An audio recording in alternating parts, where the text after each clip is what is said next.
गोपाल सिंह जी के सौजन से ये छपरा जिला के धरती पर कोंध खिड़ी टोला मंच के सामने जितना भी हमारे गार्जियन बड़े भाई माता बहन सब आई सबके गुरु राजा के तरफ से बार बार प्रणाम आशीर्वाद की प्रतीक्षा बा। असगर भैया के पूरा टीम और अभी आप सबके बीच में गायक कलाकार का बहुत बहुत आई वालों, लेकिन अभी बड़ी सुंदर गायिका निशा के गीत रोरा भजन के रूप में सुननी। अब हमारे मुंह से कुछ भजन के गीत हुई, उम्मीद बा कि रोरा सब आनंद ले हो। बड़े भाई मुन्ना भैया के बहुत बहुत योगदान मंच के संचालन द्वारा। चलिए अब हम के शुरू करेंगे।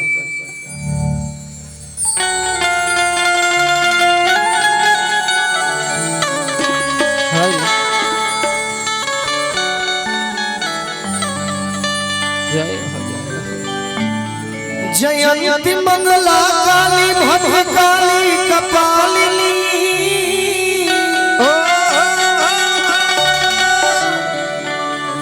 दुर्गा क्षमा शिवा धात्री स्वाहा सुधा नमस्तुते।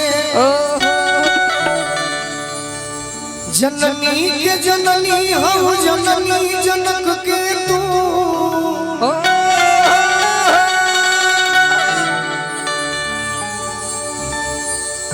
जयती जयती जयकार जग जननी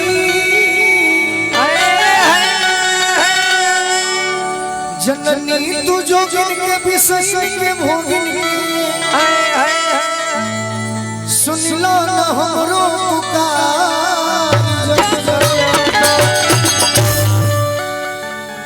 जननी होना जननी का जननी होना जननी जो गजब तप करे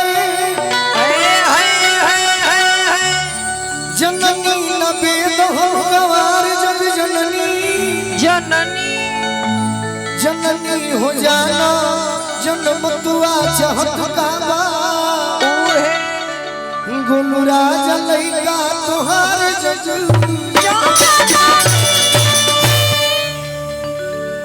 ऐसे तो माई के सुमिरन वंदना पत्नी के ही कहल जाई। हाँ जी, लेकिन 2 दिन पहले लोक आस्था के पर्व हमने के छठ मनौनी जा आ छठ के बड़ी सुंदर गीत हमर माई लोग गावेला।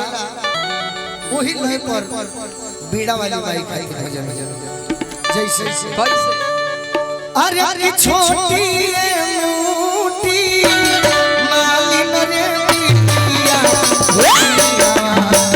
लोटे हो छोटी रे मोटी मालिन हो बिटिया भैया लोटे हो छोटी मोटी मालिन रे बिटिया लोटे हो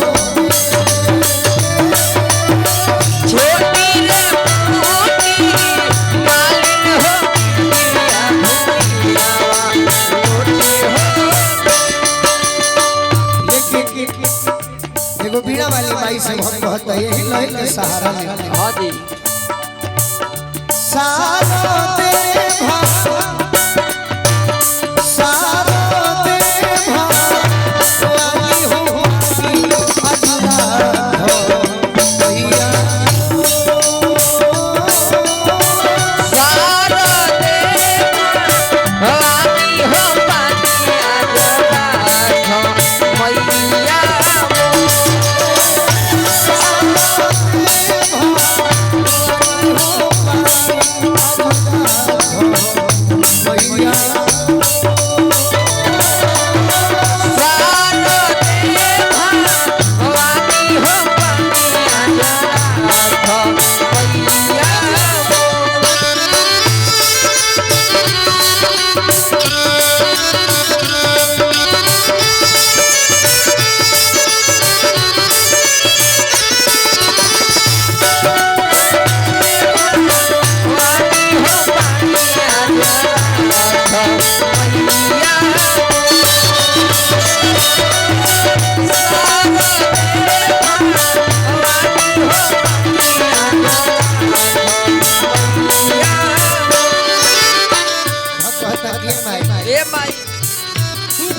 गावा नहीं आके जय हो हल्ला न चले तोहर बोल मुतवा होई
ए माई महिमा के मैं भयवन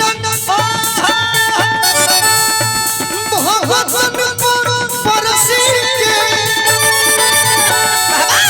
तुलसी से करलू